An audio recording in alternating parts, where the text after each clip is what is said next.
Falegnameria Paludetto. Da più di 60 anni. Il legno su misura a casa tua.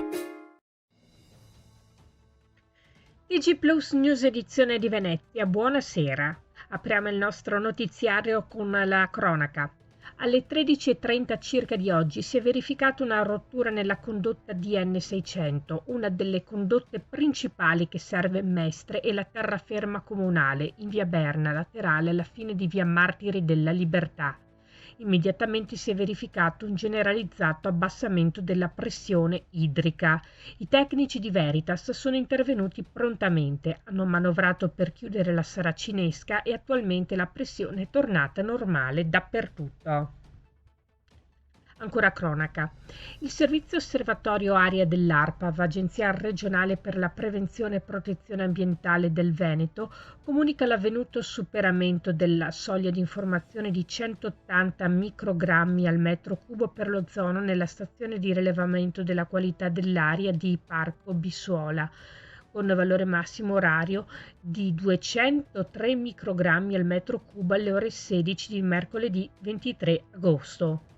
La soglia di informazione di 180 microgrammi al metro cubo per l'ozono è definita dal decreto legislativo 155 del 2010 come il livello oltre il quale sussiste un rischio per la salute umana in caso di esposizione di breve durata per alcuni gruppi particolarmente sensibili della popolazione, ad esempio anziani, bambini, donne in gravidanza, persone affette da disturbi respiratori.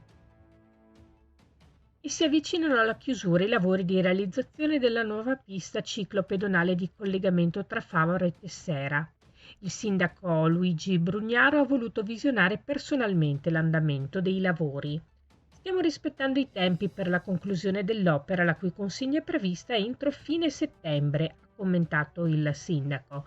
Il mio ringraziamento, prosegue, va a tutti coloro che stanno lavorando per la messa in sicurezza di chi transita in bicicletta su questo tratto di strada. Adesso stiamo avviando anche la progettazione del tratto Campalto-Tessera, che rappresenta un'altra urgenza per ampliare la rete ciclabile fino a collegare l'aeroporto anche da un punto di mobilità lenta. Cambiamo argomento. Parte il conto alla rovescia per l'appuntamento più atteso dell'estate a Cavallino Tre Porti. Le 1000, anzi 6000 luci del Beach on Fire, nel Guinness dei primati come lo spettacolo pirotecnico più lungo al mondo, sono pronte ad accendersi per far brillare sotto una pioggia di colori il litorale incantando grandi e bambini. L'appuntamento sarà alle 22:30 di sabato 26 agosto e sarà visibile da tutto il litorale della località.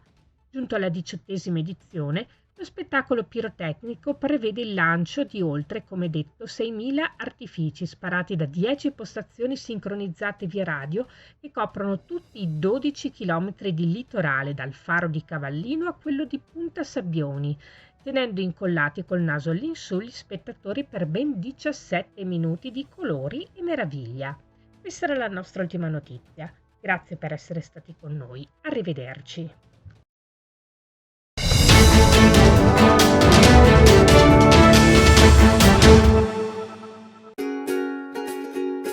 Falegnameria Paludetto. Da più di 60 anni. Il legno su misura a casa tua.